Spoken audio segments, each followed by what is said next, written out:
Le 16 avril, une conférence s'est tenue à Moscou à laquelle ont participé des représentants des principales institutions bancaires du pays. Une des questions les plus importantes soulevées lors de la réunion a été celle de la création d'une monnaie commune pour les règlements au sein des BRICS. Anatoly Aksakov, président de la commission du marché financier à la Douma, a déclaré que des travaux étaient en cours dans ce sens et a suggéré que la monnaie commune pourrait être adossée à des garanties en or.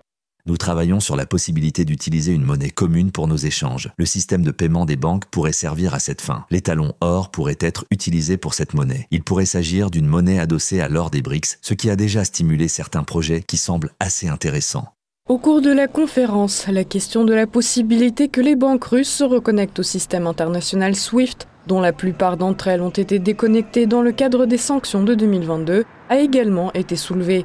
Aksakov a indiqué que cela pourrait se produire d'ici un mois. En outre, il a admis que Visa et Mastercard pourraient également revenir en Russie dans un avenir proche, mais selon lui, ce ne sera pas si simple. Ils devront bien sûr passer par toutes les procédures nécessaires d'entrée sur le marché russe. Peut-être seront-elles même plus strictes qu'auparavant. Les cartes du système de paiement MIR ont prouvé leur efficacité. Elles prévaudront, notamment au niveau des autorités. La création d'une monnaie collective pour les règlements au sein des pays BRICS est une mesure visant à renforcer les liens commerciaux entre ces pays, car elle permettra aux participants d'effectuer des transactions en évitant la conversion au dollar ou à l'euro. Le 16 avril, lors de sa visite à l'université Bauman, Vladimir Poutine a souligné l'importance de la coopération entre les pays des BRICS.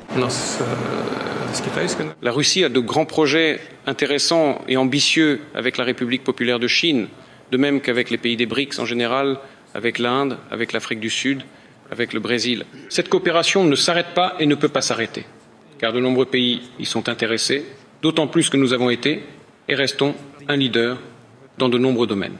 Nous présentons un intérêt pour les partenaires. Je suis sûr que ce sera le cas.